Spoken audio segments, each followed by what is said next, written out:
anthropologist and environmentalist from Ecuador, South America.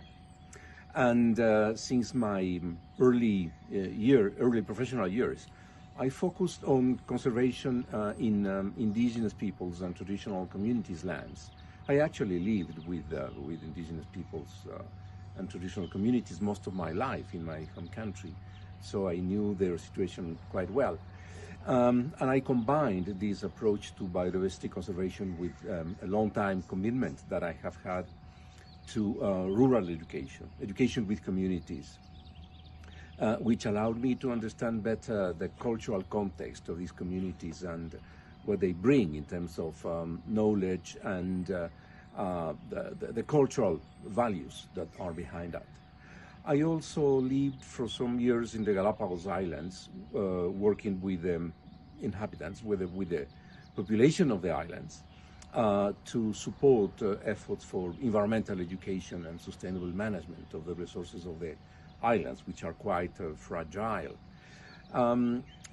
About 30 years ago, I moved to Switzerland to work with WWF International and later with IUCN, with a focus on the social aspects of nature conservation, working with indigenous peoples, with traditional communities, cultural issues, and some other aspects of the socio-economic and cultural dimension of conservation. Between 2018 and 2023, I worked with the MAVA Foundation as manager of its cultural landscapes portfolio in the Mediterranean program. And today I am working as an independent consultant on the same issues.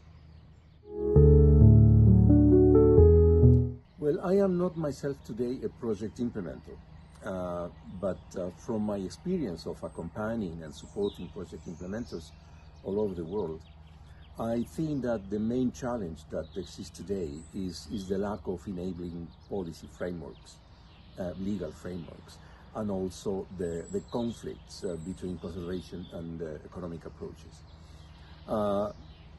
From my personal perspective, I think one of the main challenges is that there is still a lack of sufficient understanding in institutions and practitioners about the need to combine biodiversity conservation with other aspects of human prosperity and human life, like cultural conservation, human rights, social equality,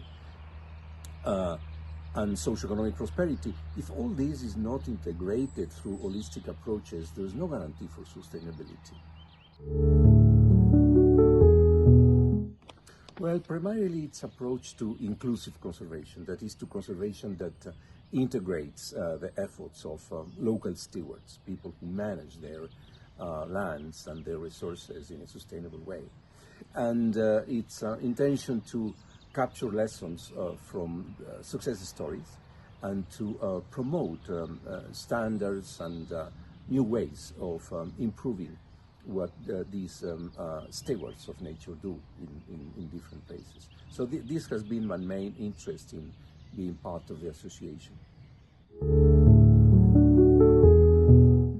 I am a member, a founder member of the association, and I also play a role of technical advisor for project design and implementation.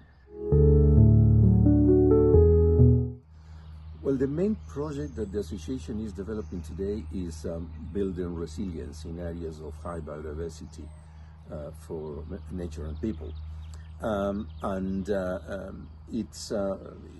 Its approach is essentially based on working with local stewards of nature, with local implementers of conservation projects, initiatives, actions. So this is the main project that I'm supporting, the development of this project. Biodiversity is at stake today, globally speaking, and there is no assurance that the health of biodiversity and the health of the planet will be maintained over the long term, and that's a global issue.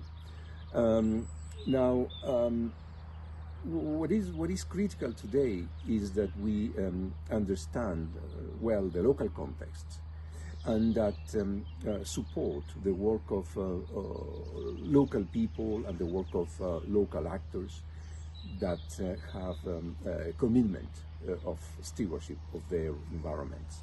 I think that's a fundamental approach. Of course, we need as well to transform globally and nationally at all levels the legal and policy frameworks and the ways of developing the economy in the world, because it's in contradiction with the need for sustainability of the planet.